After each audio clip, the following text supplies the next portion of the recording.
حج کے مہینے معین ہیں جو معلوم ہیں، تو جو شخص ان مہینوں میں حج کی نیت کر لے تو حج کے دنوں میں نہ عورتوں سے اختلاط کرے، نہ کوئی برا کام کرے اور نہ کسی سے جھگڑے، اور جو نیک کام تم کرو گے وہ اللہ کو معلوم ہو جائے گا۔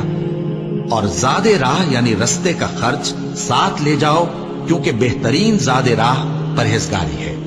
اور اے اہل عقل، مجھی سے ڈرتے رہو، اس کا تمہیں کچھ گناہ نہیں کہ حج کے دنوں میں بذریعہ تجارت اپنے پروردگار سے روزی طلب کرو۔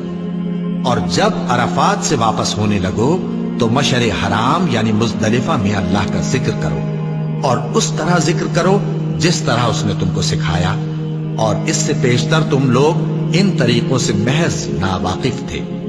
پھر جہاں سے اور لوگ واپس ہوں وہیں سے تم بھی واپس ہو، اور اللہ سے بخشش مانگو، بے شک اللہ بخشنے والا ہے، رحمت کرنے والا ہے۔ پھر جب حج کے تمام ارکان پورے کر چکو تو مینا میں اللہ کو یاد کرو جس طرح اپنے باپ دادا کو یاد کیا کرتے تھے، بلکہ اس سے بھی زیادہ۔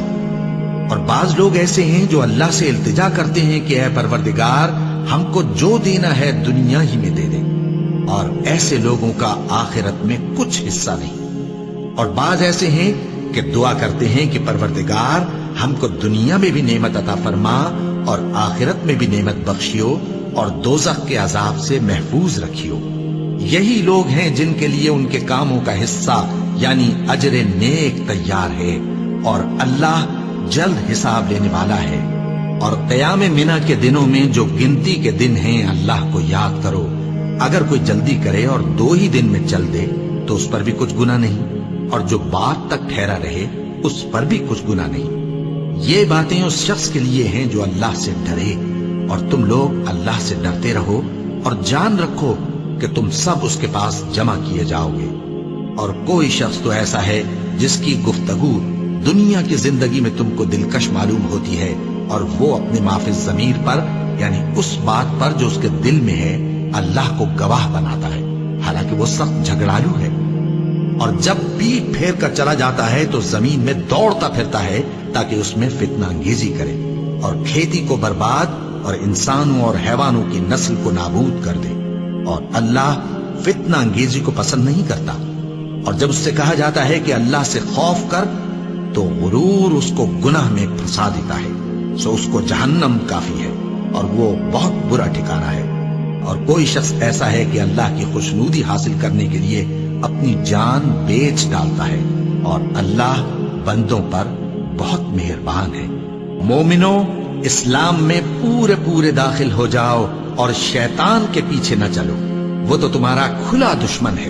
پھر اگر تم احکام روشن پہنچ جانے کے بعد لڑکھڑا جاؤ تو جان رکھو کہ اللہ غالب ہے، حکمت والا ہے۔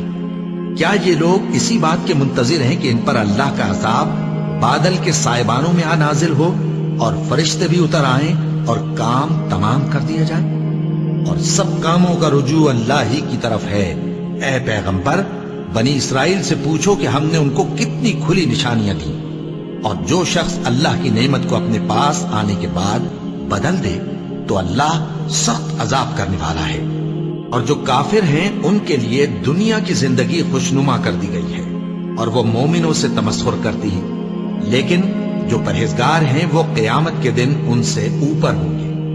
اور اللہ جس کو چاہتا ہے بے حساب رزق دیتا ہے۔